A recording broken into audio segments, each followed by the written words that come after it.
Hi there, and welcome to DIY Unwind with Leilanie and Danielle. I feel like the most awkward part is like the welcome. Like, I don't know Right.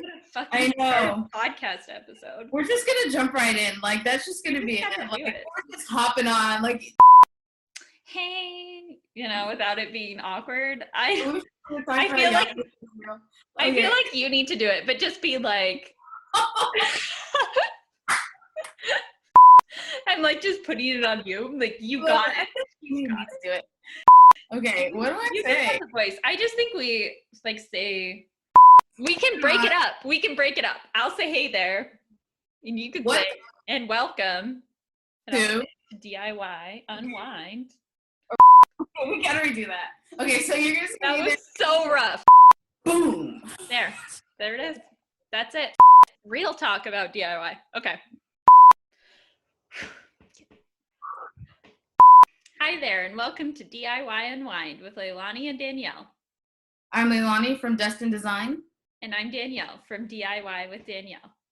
Every week we talk about DIY triumphs and DIY fails, everything in between. Talking about like some of the like other DIY pages that don't really talk about like the fails.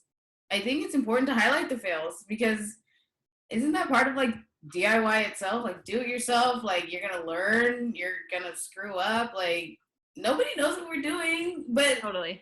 some pages you follow and you're like, clearly you've done this before. Yeah, Clearly. or you like had someone come and help you. Mm-hmm.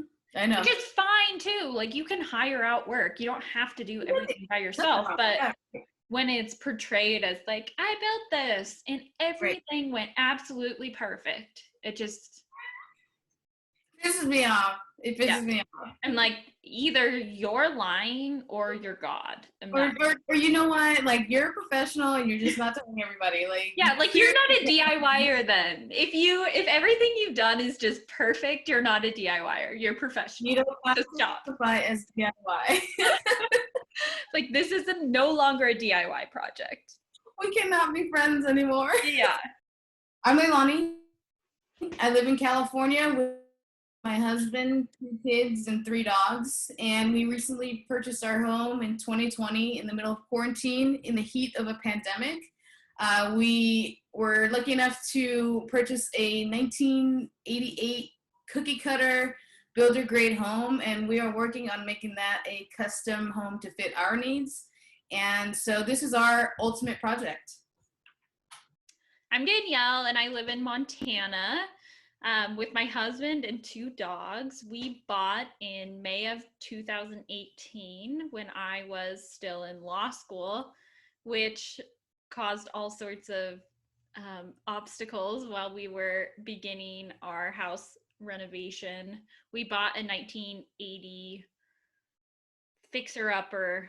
We had to pretty much tear it to the studs everywhere, like super nasty 30-year-old carpet with dog pee, all sorts of wallpaper, plastic wood paneling, you name it, it was here. And so over the last 3 years, we've been just trying to make it ours and learning through lots of fails along the way. So what was the first project when you bought a house? So the first project when we bought this house was the yard, the backyard. And when we were looking for houses, we almost didn't see this one because it looked dark in the photos, and B, the yard was just like a dirt lot. You know, like when they build like like builder grade homes in communities, like the backyard, that's extra. You got to put in like extra money to like actually get that done. So it kind of seemed like, I don't even know if anybody had even paid attention to the yard at all, because when we got here, we had to put in sprinklers, like the whole 9. And sorry to interrupt. Do you think that there was ever grass back there, or was it like always dirt from when the house was built? We suspected it possibly was always dirt because there was no irrigation system. We had to kind of figure that out. And when I say we, I mean, the truth is I was 6 months pregnant. I was not out there in the summer heat doing that. My husband actually was out there, and his my father-in-law helped with the sprinklers. But basically we went my husband had like a manual tiller, like those garden picks, and he would go out there in the evening when the sun went down and start like picking at the dirt because it was so compacted. It was like concrete.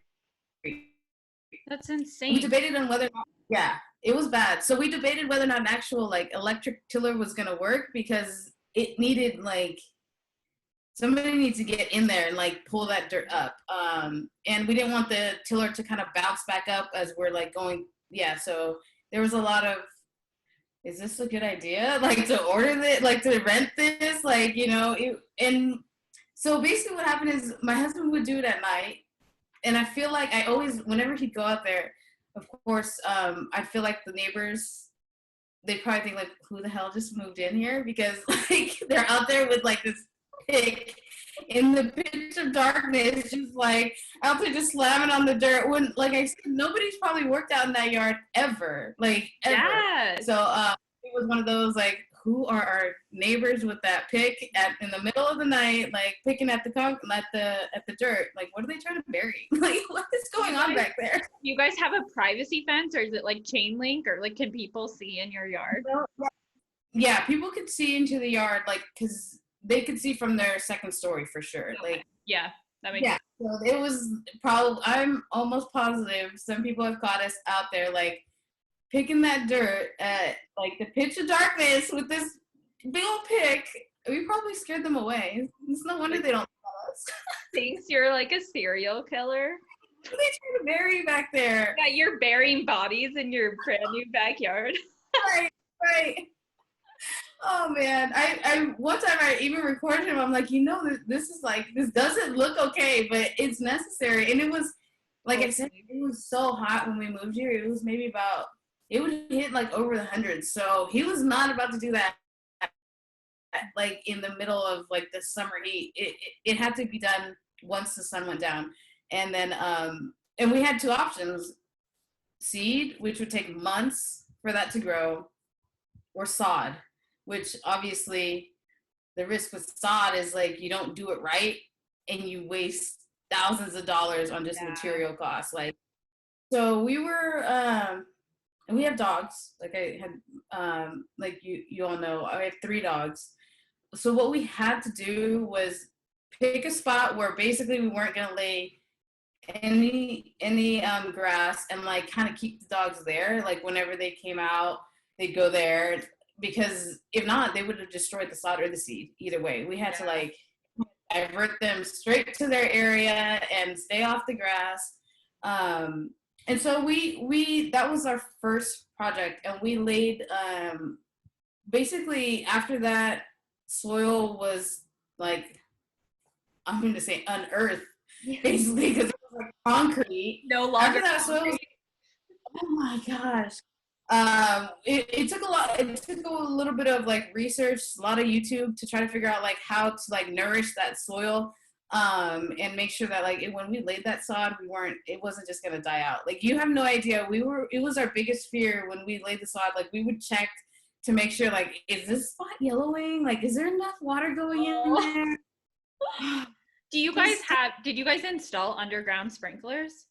Yeah, well, my father-in-law and my husband, my father-in-law helped my husband do the sprinklers, and they like trenched it out and figured out that whole like process. And so, yeah, we had to install the irrigation first before we laid the sod and the soil, because we ran the sprinklers, you know, for a few days, maybe even a week, just to get that after we, you know, unearthed the concrete soil, to soften it up, so that like when the sod did come and we did lay it, it wasn't like difficult for it to root. Yeah, totally. It took a while for us to actually find the sod that we were gonna lay out. We went to like the big box stores, and we learned actually that the sod sometimes can sit there for a few days if it doesn't sell.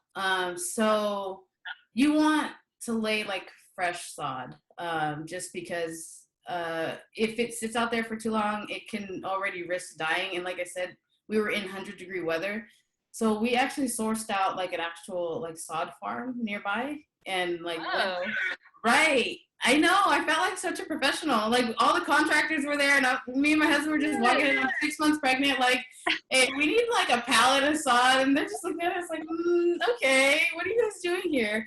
But yeah, we sourced out like a sod farm, and we had them deliver the sod.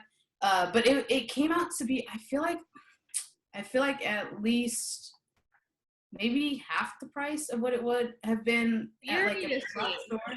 Right. So the lesson here is when you're talking about like material like that, like try to source them from, like try to find them from the source, because like these people grew the sod, you know, and so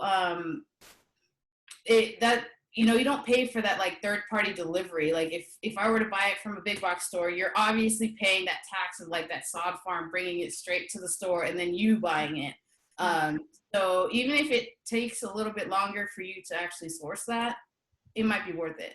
Yeah. So that's so nice you did underground sprinklers too. We have like our yard, we're on 4.5 acres. And so a lot of our yard isn't grass.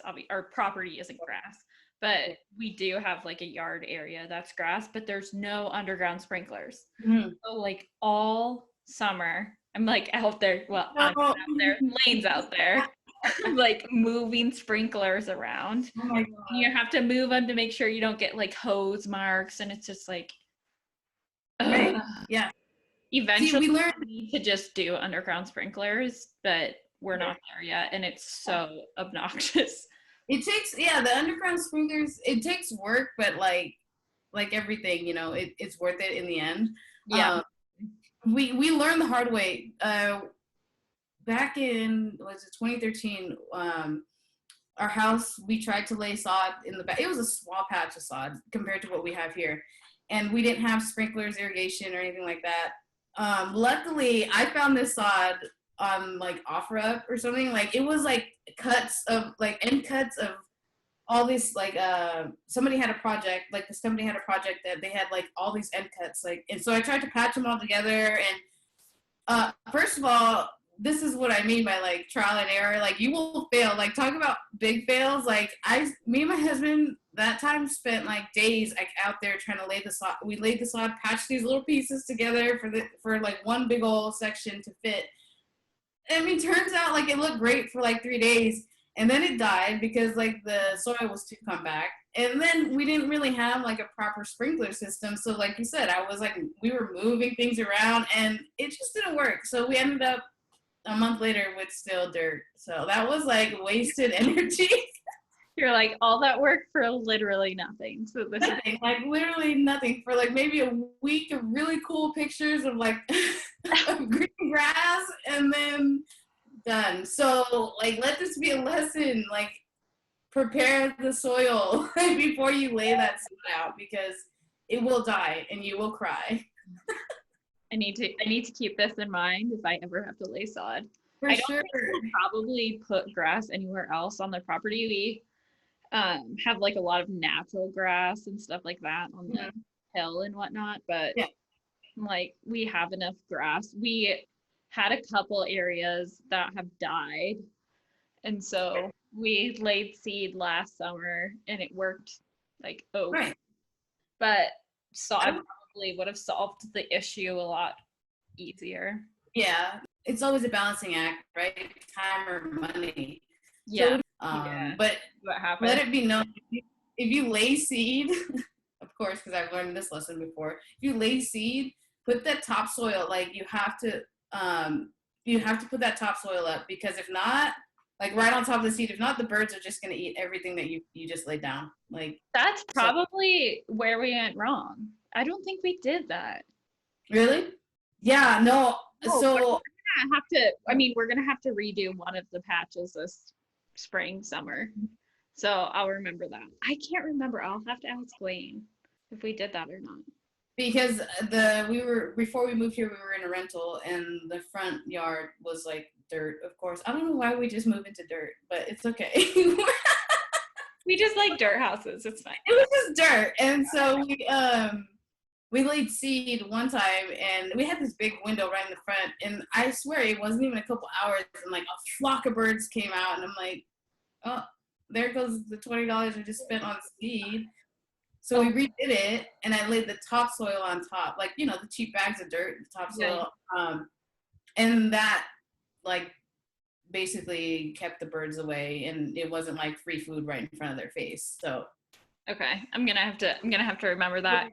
This is like off topic, but it just thinking of your house being an 80s house also. Do you guys have popcorn ceilings? don't ask me that question, Danielle. Do Don't. you? We had oh god. You Do see you my have ceiling? I can't tell. Is You it can't popcorn Oh my god. everywhere? Everywhere. Even the pantry. Like, Well, okay, I knew the it was pantry in the pantry, but I didn't know if it was throughout the house. it's everywhere. I wake up to it. Like, if I'm laying on my bed and I open my eyes, like, I will wake up to popcorn ceiling. My heart hurts just thinking about Is it asbestos too? No, thankfully I got it tested. God. So, right, I got it tested, and because it's like they banned asbestos in 1978, or don't quote me. It was right around when our house was built because we got ours tested and there was a chance that it wasn't asbestos. Mm-hmm. Guess what? It was. No. Yeah. It was only throughout the main floor. Everywhere else in the house didn't have it.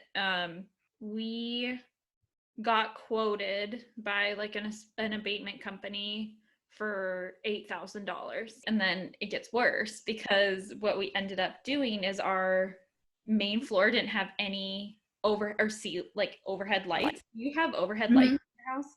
No. It's not a thing. It just like wasn't a thing. It's like, oh, let me put a fucking lamp in every single right. Like, it's so frustrating. And so we got overhead lights put in. We ended up putting in overhead canned lights in the living room. And so we had to tear all the drywall out to do that because like I said, our house was not professionally built. Right. And so the people who built it had a layer of drywall, and then they tried to maybe do like radiant heat or something. So there was like heating coils, and then another layer of drywall, and then popcorn ceiling. And so we have to tear the entire ceiling out because once we got into that first layer and we're trying to like install the can lights, we realized we needed to get rid of this extra layer of drywall. Well, they had installed this like heating thing incorrectly. So the drywall was literally burnt. Like, I'm like, how did this house not burn down?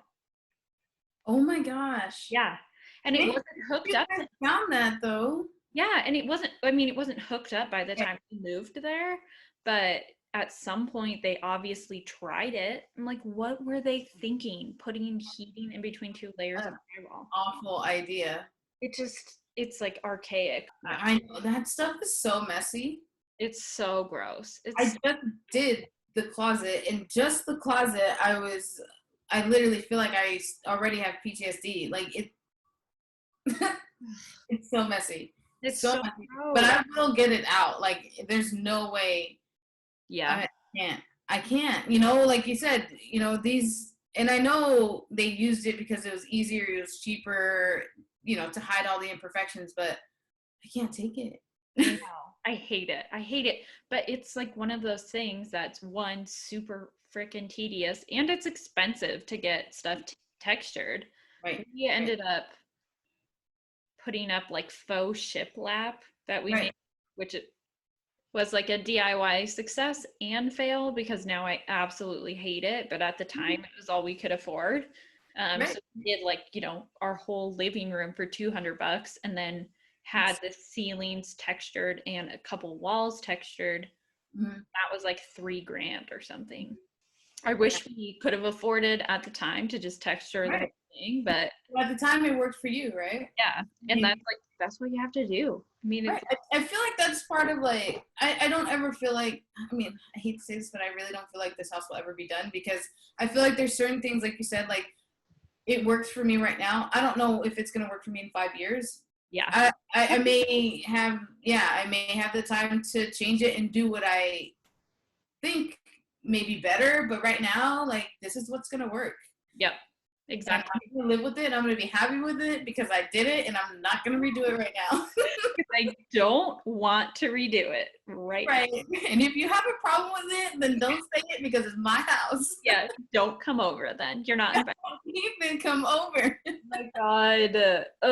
Yeah, that's the worst. And the first few projects we did, Right. we had like no clue what we were doing. Was that you were talking about the ceilings, was that your first project or what was your first project? So this is actually so bad.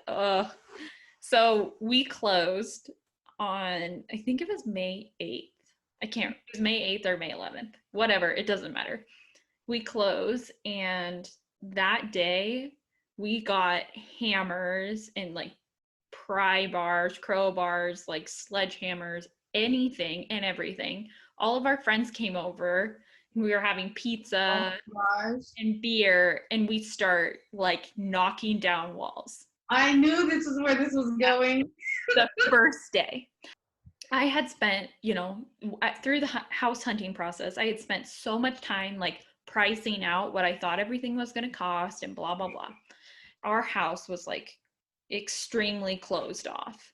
We knocked out 2 huge walls that blocked the living room from the dining room from the kitchen. You couldn't see any of them from each other. And now you can see, from the living room to the kitchen. But we start knocking on these walls, and we get them all knocked out with our friends and whatever. We're having a blast. Well, we get a contractor in there just to ensure that they're not structural. Because right. When we started, we were like, oh, these aren't structural. There's no way. We looked at the floor joists, blah, blah, blah. No, they were very much structural. Mm-hmm. So then we had to drop like $3,500 on beams, right, to be able to actually take these walls out. So we have, just studs. Like, I mean, the house was a nightmare, but we tore all the carpet out. I tore all the wallpaper out in the main floor, like right when we moved in. Then we lived on subfloor for probably 9 months, I'd say, because we couldn't afford the flooring. Right. We were trying to avoid putting anything on credit cards. So we just waited until we had the cash to do it. I was a student and I was scooping ice cream for minimum wage. Right.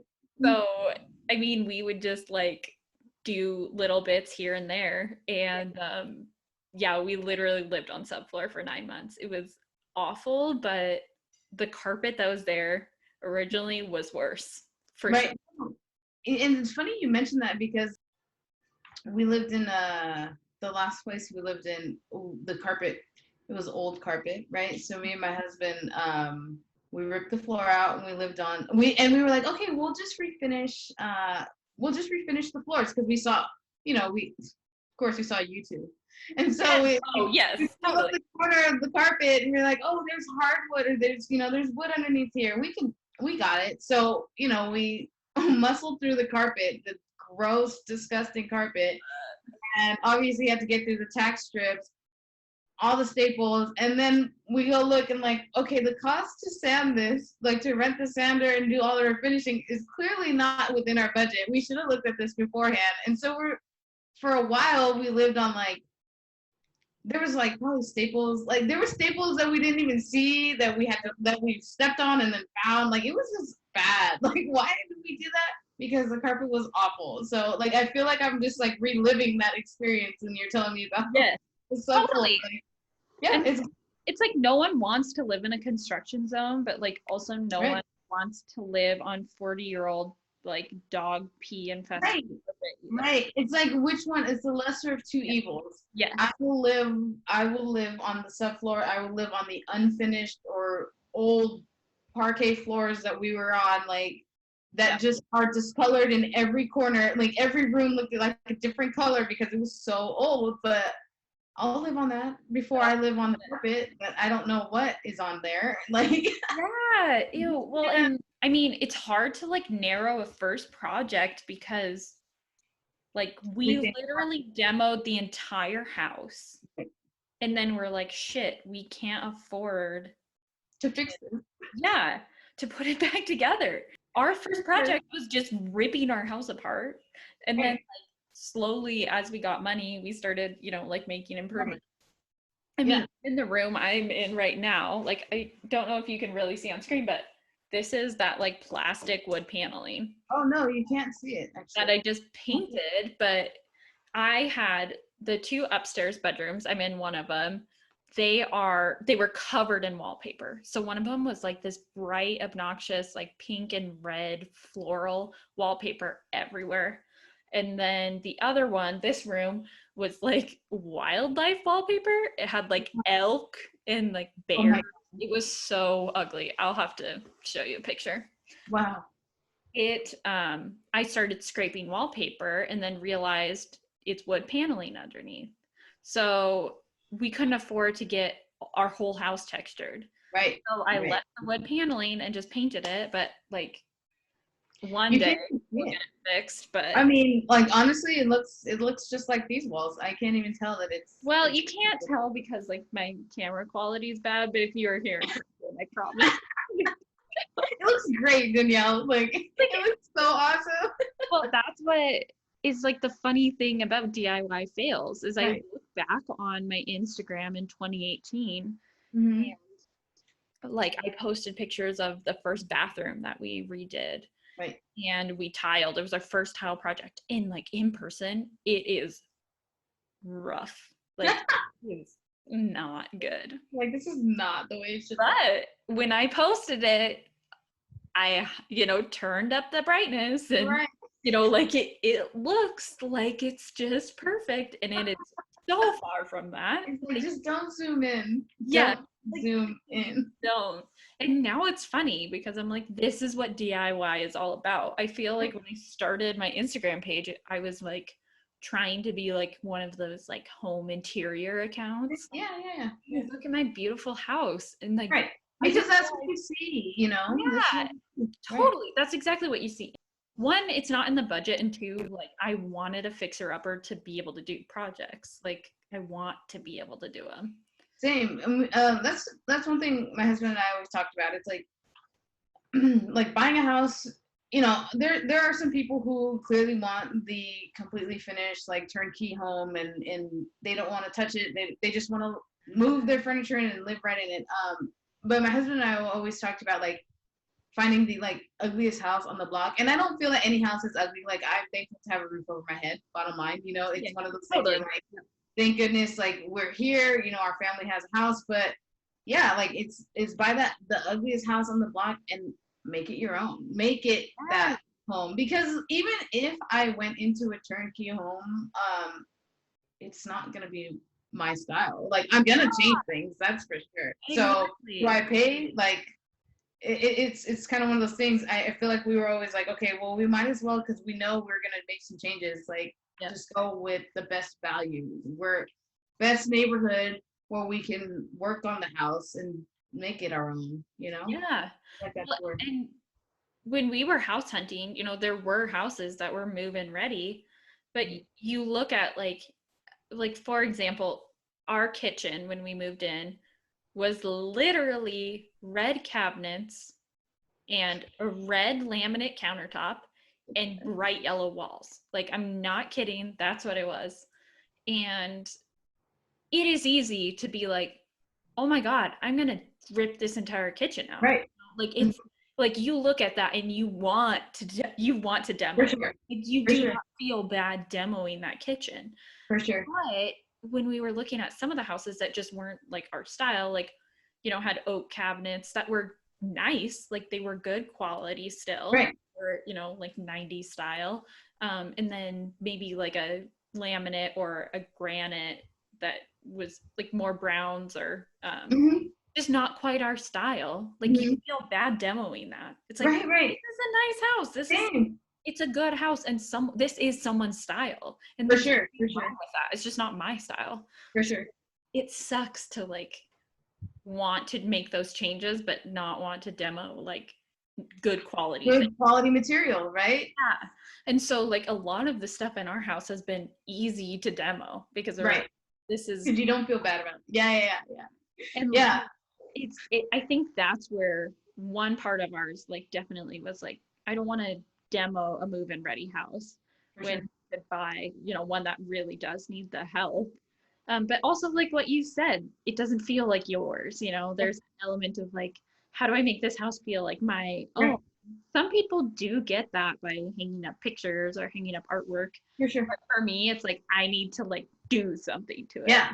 Like no matter what, like if I walked into like a perfect turnkey house, I'm gonna want to paint because I don't want the paint color. Like, Yeah. and for me, it's like I know when I paid for this house, I know I paid for that paint. So like, am I gonna sit here and pay double, or like should I just, And that's part of like the process of like knowing what you want, or like knowing in general. I know it's not gonna be done like tomorrow, and I have the patience for like it's a forever home per se, hopefully. I'm hoping to one day pass this on to my children, so it's like if it takes me 30 years to get it to where it's at least at least I did it, and I'm not sitting here like feeling like I paid double for everything, like, oh man, I really this house is great or whatever, but the paint color, even though I know it's brand new and it's fresh, like I'm gonna paint right over it because it's just not my vibe. I don't want to feel like that. Like, like this paint drives me nuts. Like I feel like the yellow, and I know they didn't paint when we moved in, so I don't feel bad like painting over it because I know it hasn't been painted for probably a decade. I don't know. Yeah, totally. Yeah. No, I agree with that. So you want to stay here. This is like your forever home. For sure. Yeah, this is like, clearly I want, my husband and I have talked, and we do want to pass this one on to like our kids. So, hopefully we can like, I mean, I hope, who knows what will happen. So cool. I mean, that's like when you have that sentimental value to it too. Right. I think Lane and I, when we first moved into this house, we really liked the property. But we were kind of like, this will be maybe a 5-year house. Right. And then, we'll kind of fix it up nice, live here for a little bit and then move. But the more work we put into it, like the more of like our soul we put into it, I feel like now that is not, like, we are not going to move out of this house. I hope it's a forever house. There's some like layout issues and things that would be tough for it to, when we like have kids, to be functional. But we've been, talking to contractors about doing an addition that would hopefully get it. We don't like have a master bedroom situation at all. Right. We would need a master in order to stay here pretty much. For sure. At first we were talking like, oh, we'll fix it up, we'll make it nice, we'll enjoy it, and then we'll leave. And now it's like, what do we need to do to be able to stay here? Right. Right, because like you said, you put your heart and soul into the house, and you're like, wait, I really, even though like when you first bought it, you're like, this is not gonna be forever, but you put so much work into it that you're like, I don't want to say goodbye to this, Yes. Well, and the funny thing that I did, Lane has been more hesitant about it being our forever home than I have. So we have Gunner, he's a duck toller, and he's just a total pain in the ass, but he's super cute. But he, now that we have this property, would not function in a normal like backyard setting. Yeah. Would be you said you have like 4 acres, right? Or what? Yeah. So he just like runs everywhere. And we have a creek that runs through our property, so he swims in the summer. Really cool. Yeah, so it's like, this is like dream home. Right. And so whenever Lane's like, I want to move, I want to sell whatever, I'm like, what about Gunner? Like, you need to think about Gunner. What's so funny? Every time. That's hilarious, because I always think, it's like a meme that I saw. It's like millennials are really out there like hustling to buy houses for their pets, and it's like, yes, it's true. It's really true. Like, honestly, the whole yard thing was like, yes, clearly I want my kids to be able to play in the yard, but like my dogs need the space. Like, like my dogs can't live on dirt. Right. Like, they need to be comfortable. Like, she needs more room to run around. Like, millennials are really out here hustling for their pets. Like, it's so true. It's like, children can adapt. We can take kids to the park, but like our dogs need a yard. Right. And Gunnar needs this creek. Yes, Gunnar needs to have his daily swim. It's very important. Like, okay, you're right. We're gonna Yeah. stay. It's so fun.